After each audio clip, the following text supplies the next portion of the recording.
Hi and welcome to my OP12 pre-release guide. I just want to give a big disclaimer that even though you're successful on the app, please call ahead to confirm that you do not have to pay in advance or to show up in advance a day prior or days prior to get your spot confirmed, because there's been times for me that I've shown up and my spot has been given away to other people because they showed up in advance and paid in advance, and I did not know that was a thing. So please make sure y'all do that. Now, what is a pre-release, everybody? And a pre-release is whenever we get to test out the newest cards before it comes out. In this case, it'll be August 15th through the 21st that we are given the pre-release. And what you'll be given is a promo pack and a chance for you to win the winner card. And you get to buy 6 packs and hopefully you pull something good from those. What you're gonna get for the participation pricing, we're gonna get this Kobe promo, we're gonna be given this Luffy Rainbow Leader, and we're gonna be given this release event pack.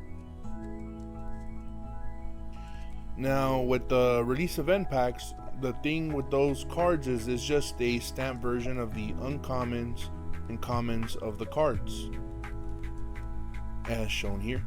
Now you may be asking, what's the difference between the stamped version and the unstamped version? And I'll tell you right now, it's the price.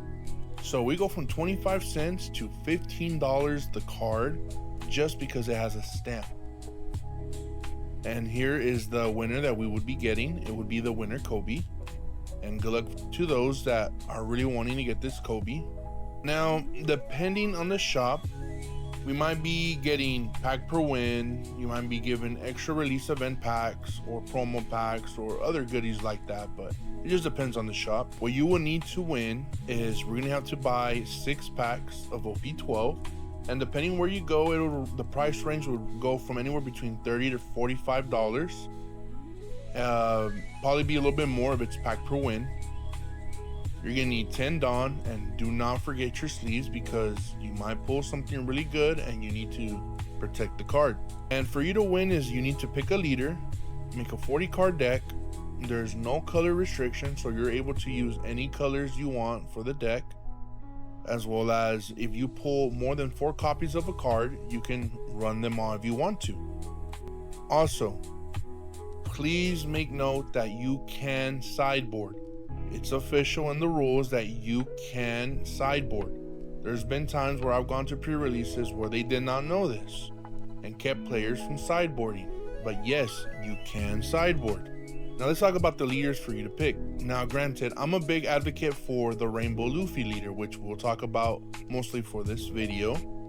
However, there's gonna be a lot of other shops that would tell you to bring your own leader, and the S tier by far would have to be Sanji, because you're giving everything rush that does not have on play. Now granted, for this set we have nothing higher than 8 cost, so you're pretty much everything that you're playing, it's gonna gain rush. The A tier leaders here I have is Bonnie. Bonnie is really good for defense. Kid, if you don't have good pulls and you're trying to swing twice. Katakuri, you're swinging 7s, which is great because in this set we have a lot of 2Ks, and swinging 5s and 7s is usually the key for this. That way your opponent has to give you 2Ks just for the pokes, or 2 2Ks when you swing for 7s. Zoro for the aggression. Zoro, you're able to give a Dawn to it and buff up your whole board. You know, swinging an extra 1K across the whole board counter wise makes all the difference. And then for the B tier we have Yamato, because it's double attack. Right now we don't have a lot of blockers, early blockers, so you can be aggressive early on. Nico Robin for the same reason. You can just keep swinging tall each turn if you want to, if you have nothing else to play, and in the hopes that your opponent can't counter and just taking life. And Zoro is on here because if you're managed to pull a lot of the green stuff, then absolutely play it with Zoro, because that's literally what this whole set is about, is support for Zoro. Now personally, I love playing the Rainbow Luffy when it comes to these events. Most shops will do this leader and they will provide this leader. If not, I would suggest if you can ask if you can use your phone or just pretend a card is this Luffy, because I think it's the most balanced since everyone's going to be wanting to run Sanji. This Luffy gives you the opportunity to play every card to its full capacity if it's leader locked or attribute types or anything in that sort, that you can just comfortably use Luffy as a generic leader for this event. So for this, I would want to give the VV Theory a big shout out, because this is the formula that I've been using for every pre-release that I've done, and I've been probably winning maybe 50% to 75%. Granted, the pre-releases that I go to, it's only winner. Other pre-releases, what they like to do is top 2 or top 4 get winners. Unfortunately, a lot of the ones that I attend, it's only the first place that gets a winner. If not for that, I would be pretty much 100% successful in getting a winner card every pre-release. But anyways, so for the formula that I like to use because of the VV Theory, again, thank you very much, is using 10 2Ks, 10 blockers, 10 vanillas, 5 cards that are for removal and card draw, and your 5 boss characters. Because there's going to be times where you may want to add more card draw, more removal. I'm telling y'all right now, this formula is goated. It's helped me out so many times. I've won so many pre-releases, topped a lot of pre-releases because of this. And here we're going to be discussing the 2K counters, the blockers, the vanillas, the removal cards, the card draws, and the boss characters. Now keep in mind that, again, from this set, we have nothing bigger than 8 costs. Now, do you want to go first or second? What you need to do is make sure is lay down your whole deck after you're done building it, count all your evens and all your odds, and see which one you have more of. That way you can determine if you want to go more first, because hey, wait a minute, I have more 5s and 3s than it is for you to go first and being pushed to go second. Now for this set, we have 21 2Ks. There is nothing too significant about these 2Ks in my opinion. These are just, if you see the 2Ks, make sure you add them. Baby 5 is probably one of the only ones that I really like, because if your leader's multicolored, draw 2 cards, which Luffy, you are able to do so. Everything else and every other card are just 2Ks, nothing too fancy. And there can also be bodies. Now let's discuss the blockers. The blockers, we have 13 of them. If you see a blocker, you add them in. This Borsalino I think is really good if you're using Rainbow Luffy, because it's pretty much a 4/6 vanilla card that's blocker. Helmeppo is really good as well, because you're able to rest a 5 cost whenever you block, so you're stopping pretty much 2 attacks. This Ivankov, I don't know how I feel about it, because you trash 3 cards from the top of your deck. Nothing will suck more than you trashing cards that you needed for the next couple turns. Reiju, just a blocker. The events might not be that useful. Hack, I think, is also pretty good, because you're able to trade if you decide to block, or even if your opponent just swings into it and there's another 4 cost there, it's great. Now you just trade it. You got rid of their 4 costs as well. Shanks, I think it's going to be really good, because it's a 4/6. If you're going second, you need to play out all your dead cards first before you start playing out your vanillas. So in this case, Shanks is a favorite vanilla. It's a 4/6 with no counter. And you're ditching cards that have 1Ks or no counter for 2Ks. We have Bonnie. On play, if you have 8 or more rested Dawn, draw 2, trash 1, and so one of your Dawn cards is active. So pretty much you're bringing this card down as a 4/6 with a 1K counter. We have Saw, a 6/7, a beefy blocker. Nico Robin, in my opinion, she has to be MVP, because on play you may trash 1 card from your hand. If your leader is Koala or Monkey D. Luffy, this character gains blocker. which if you're using the Rainbow Luffy, you're good. Trash one card from your hand. If your opponent has 5 or more cards in their hand, your opponent trashes 2 cards from their hand. That is very disruptive. From 5 cards to 3, going second. Now they're pretty much far behind. We have Trafalgar Law 6-7, and then Mihawk Blocker. It's an 8-8, but you pretty much restand for Dawn, so it's essentially a 4-8. If you're going second, you can comfortably play this out going second on your 8 Dawn turn. Restand 4, and you could possibly play out a 4-6 vanilla, or a Shanks blocker, or any other of these little blockers as well. And let's talk about the vanillas. What are vanillas, you may ask? Vanillas are characters that don't have no abilities, and they just have a 1k counter. If you see a vanilla, make sure you add it to your deck. Here's how they look. It's a 2-4. We only have 1 2-4. We have 3 3-5. So now we're comfortably being able to play something turn 2 going first.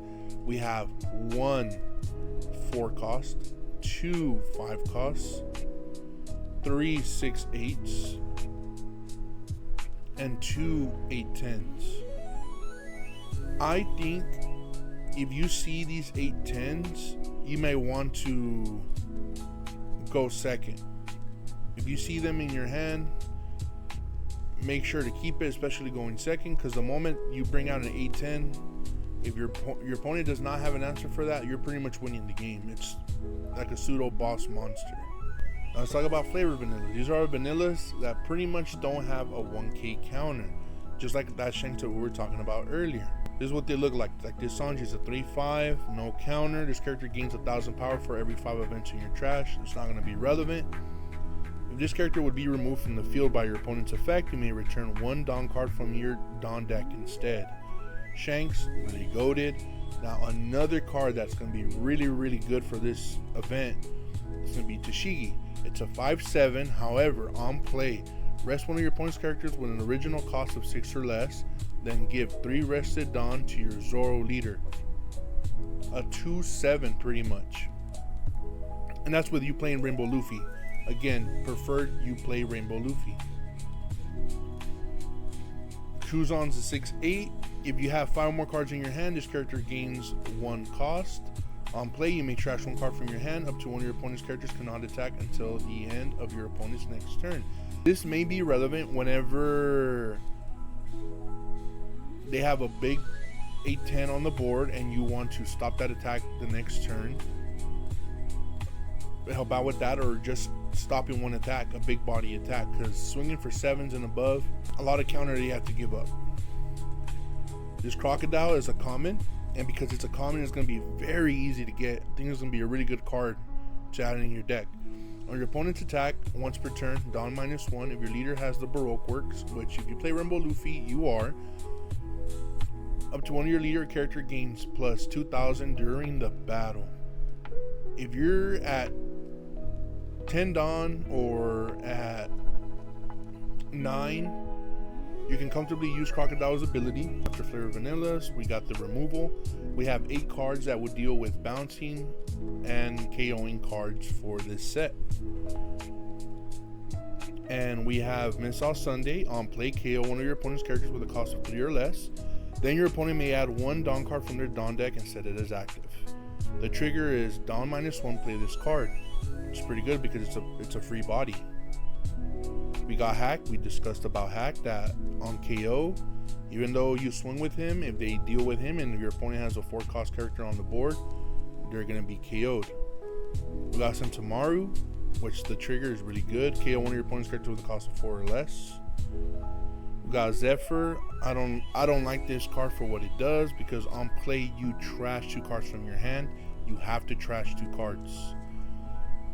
Activate main, you may trash this character, return 1 character with a cost of 5 or less into the owner's hand. So it's not a lot of value that you're getting from that, unfortunately. 2 sword style Rashomon. You may rest 2 of your Dawn cards. K up to 2 rested characters with original cost of 4 or less. or counter is 3k power during the battle. So for 3 Dawn, you get to pop 2 4 costs. That's really good. And I think this card is going to be MVP and an auto include for the deck, because you can rest 6 Dawn. You may rest 5, but an additional to what the 1 cost is. If your leader has a supernova type, which your Luffy leader is, place 1 character with a cost of 9 or lower into the owner's top or bottom life cards face up. This would be a really good removal piece if you're going second, or after you're at 10 Dawn. If your opponent has an 8-10 vanilla on board, you can play this for 6 and then play out possibly something else. Or maybe you could combo it off in a way where you can play the Mihawk blocker, restand 4, restand 4, so you're at 10, restand 4, and then use this and establish. Yeah, that would be a really good play. Buf Burst, you get to bounce back a 4 cost for 3 Dawn, and if you have 6 or less cards in your hand, you draw 2 cards, so you pick 1. For 3, it's to bounce, for 3 Dawn, you bounce a 4 cost. It can be disruptive early on, late game maybe for taking out the blockers. Activate main, we got Yours is Shock, 4 cost. It's main, kill one of your opponent's characters with a cost of 4 or less. If you have a character with a cost of 8 or more, you may instead KO one of your opponent's characters with a cost of 6 or less. Now let's discuss the card draw. Right here we have Lindbergh. If your leader has Revolutionary Army, which Rainbow Luffy does, it gains +4 costs, and on play draw 1, trash 1 from your hand. It's a good filtering card if you don't like certain cards that you have in your hand, looking for certain pieces that you need to win. That'd be a good card. Baby 5, a really good trigger where you draw 2 cards. You're giving up a 2k, but in the hopes of drawing 2 better cards. Take up its place, in my opinion. Calgera, your turn. When the card is removed from you or your opponent's live cards, draw 1.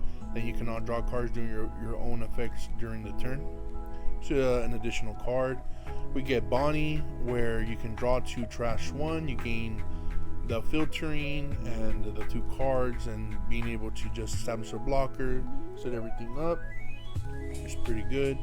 Sakazuki, on play if your leader has a navy type, draw 2 cards. This is pretty good. It pretty much replaces itself. It could combo out very well as well with Garb, that you can play Garb, play this Sakazuki, and you just pretty much swarm the board for 8 Dawn. Activate main once per turn. You may trash 1 card from your hand, give 1 rested Dawn card from your leader or one of your characters.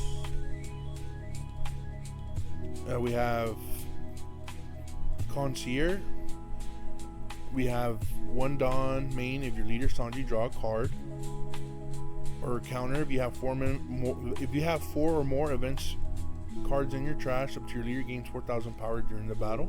It's like a radical beam if you decide to use it with a condition of having 4 events in your trash, or just filtering out and get a card draw. We already talked about Buf Burst, where if you have 6 or less cards, you draw 2 for 3 Dawn. Bruchette Blow, if the number of Dawn cards in the field is equal to or less than the number of cards of your opponent, draw 1 card. Then give one of your opponent's characters -3k during the power, -3k power during the turn. So for 3 Dawn, you give something -3k and you draw a card.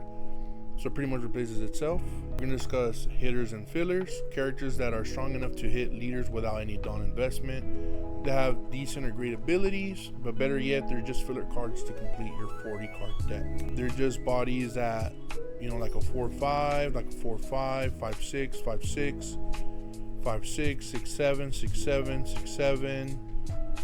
Pretty much all these characters right here, even though it's not statted in a way where it's double the cost, like in the case it's not a 4/6, well, for this Zoro it is, but other cards like Hack, it's not a 4/6, it's a 4/5, and for 4 Dawn, it's a blocker and you can still swing with it. It's a really good hitter.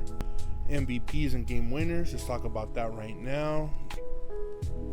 These cards right here, I think Shanks is going to be very valuable, giving dead cards 2k counter. Karasu, being able to just swing when attacking if your leader has Revolutionary Army, which your Luffy leader does. And if your opponent has 5 or more cards in their hand, your opponent trashes 1 card from their hand. So every time you swing, before they can even counter, if they have 5 cards, you're giving up a card. Tashigi, we talked about her. She's a 5/7, but on play you give 3 rested onto your leader, and you're resting a 6 cost or less.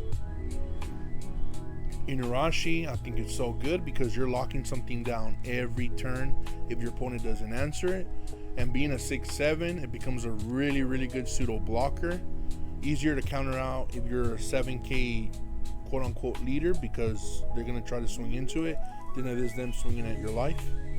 Nico Robin, I think Nico Robin and Karasu both have to be MVP, especially going second and playing it on curve, because you play her, trash 1 card from your hand, and if your opponent has 5 or more cards, they trash 2. So just starving your opponent, keep them at 5 cards until you're at your 6th dawn turn to play her out. It's going to be really good. Kuma, for you to play, you trash a card, you gain a life, and if your opponent gets rid of this Kuma, you pretty much add another life. So with this card, you're gaining 2 life. Really good. Mihawk, it's so good that you're able to withstand 4. We have 2 8/10 vanillas in this set that, again, if your opponent cannot answer these, if you play 2 back to back, you pretty much just win the game. Same for To Never Doubt That Is Power.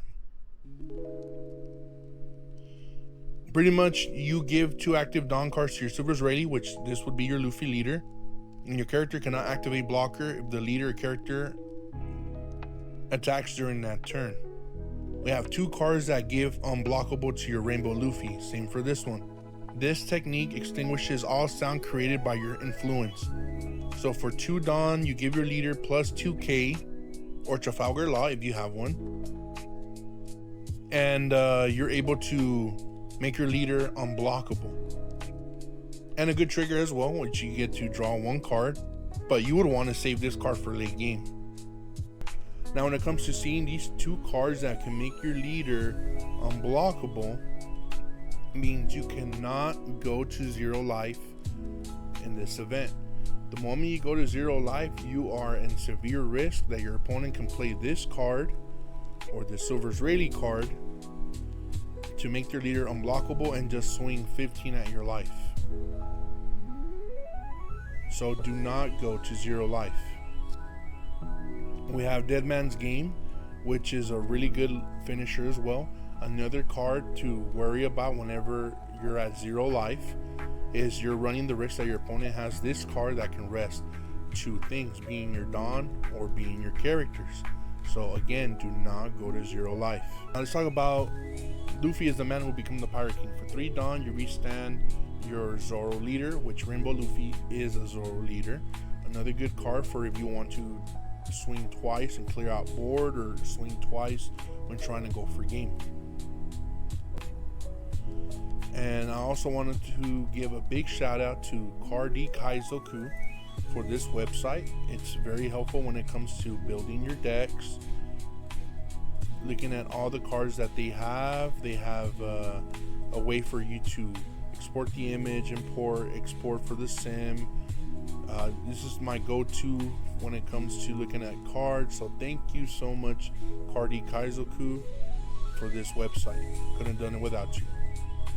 Now lastly, before everything else and before the tournament is over, let's have fun. So I really hope you enjoyed this pre-release. If you're able to win, please let me know. I was able to, let me go back and show you. I was able to win 2 pre-releases last set. Didn't pull anything too crazy, but this is pretty much what I was talking about earlier when it comes to the winner stuff. This is what I was able to get. A lot of release event packs, extra promo packs, and these 3 cards were my MVPs when going for game. And then as well as I was able to win and pull this Silver's Rayleigh SP. I was so excited, so happy. This set has been very fun for me to play. It's unfortunate that a lot of people are not having as much fun because of Blue Purple Luffy. But yeah, I love pre-release, and I hope y'all have fun. If there's anything else that y'all would like to know, or strategy wise, please let me know. And since we're here at the end of the video, here's some good strategies that I recommend y'all do. Make sure that if you're being swung into, be comfortable in taking the first 2 life. After that, if you want to counter out, I highly recommend that. Whenever it comes to saving your board, do not give up more than 2 cards. The moment you give up more than 2 cards, you're already behind. Now granted, if you have something to play to replenish the cards that you lost defending that card, absolutely. But those are some very big tips that I highly recommend y'all do, okay? And if there's anything else I would like to know, please let me know. Thank y'all for watching, and I'm so sorry for this late of a review, this late of a pre-release guide. I know everyone's been asking me for it, so here it is. Y'all make sure to have fun.